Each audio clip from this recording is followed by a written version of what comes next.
I'm going to have a conversation with D-Watt later on today. We just spoke about it a few minutes ago. And we're going to talk about it, just, in totality. But look, man, if I'm his agent, man, I'm pushing to get with the best team. I'm looking to get with the San Francisco 49ers or the Chicago Bears. Need some defense, need some weapons. If those teams are short of a quarterback and the deal can be made, with D-Watt. Now, so let's stay on the Niners then. Yeah. Well, no. So let's worry about what Mike Vick's thinking. Let's stay with the Niners then, because the Niners are the team that I think Deshaun fits everywhere.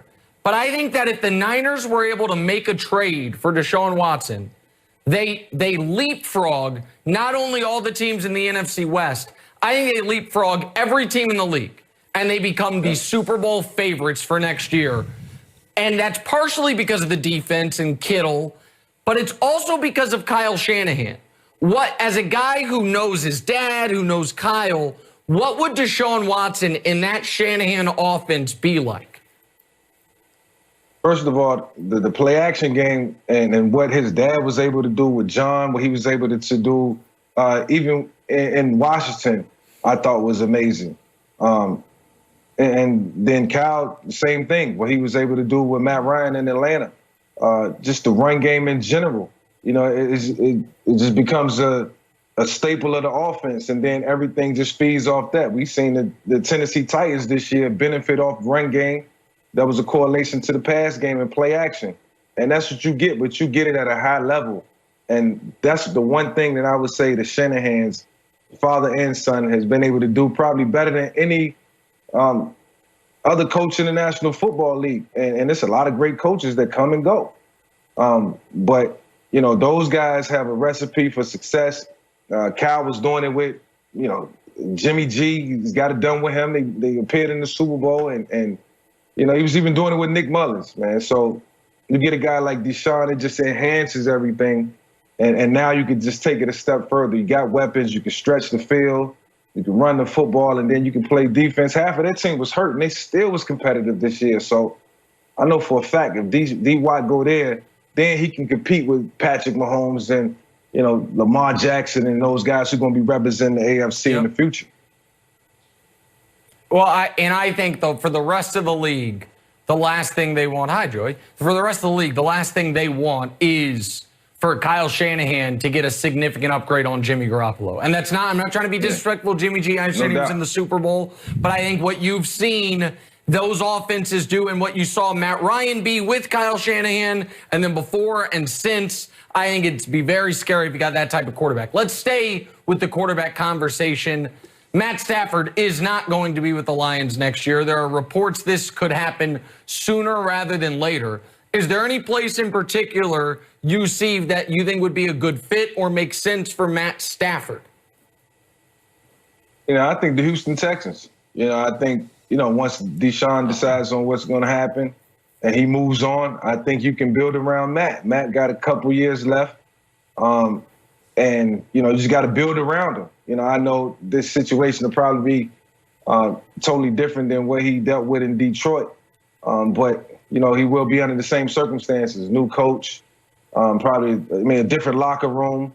And they got to start from the bottom. But, change is always good, and it's what Matt Stafford needs. It might not be with a team that has, all the, pieces in place, but if that comes about, if New England happens to step up, they had a lot of guys who set out last year for COVID, and they'll be getting a lot of those guys back, so they'll instantly become a competitive team. If they don't retain Cam, who knows? We don't know what, the sense of what they're trying to do is, but I think those are the two best options for Matt. If it's not the Texans, then I think certainly New England. New England, that would be a really fascinating pairing. And you and I both, Cam personally, I don't. But you and I are both big Cam Newton fans, but he just didn't look right all year. It looked like he was laboring essentially after week 3 or 4. So you do wonder if New England is going to try to upgrade there.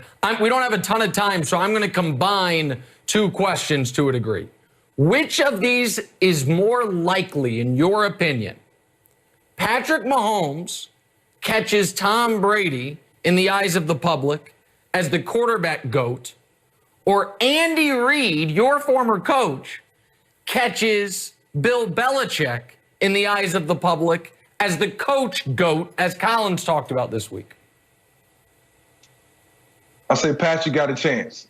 And Patrick got another, I would say, at least 12 years to play the game of football. And that's if he wants to. That's at his discretion. Hopefully Coach Reid will coach another, 6 or 7 years. But like I said earlier, who knows? And it'll be some greats falling in line, and I'll just say this. It could potentially be Eric Bieniemy. So him and Patrick could be together for a long time. If he just stay put, sit behind Andy for the next couple of years and see how that go, then what's wrong with that? Then you take over and you got Patrick and you still got Tyreek and now you still got Brent Veach and you can build. Those guys understand how Andy think. They're getting the best learning right now in terms of just learning on the job and learning how to find the talent. I know I'm getting off script a little bit, but I still think that opens the door for Patrick to win more Super Bowls down the road, and they can just keep up with the regimen. But look, if it don't work out for Eric Bieniemy somewhere around the league, I wouldn't complain. I'd sit behind Andy, continue to learn that format, how to keep great teams assembled, salary cap wise, and for other various reasons, and then take over when it's time. He'll earn that right and be very deserving of it when that time comes. What you think?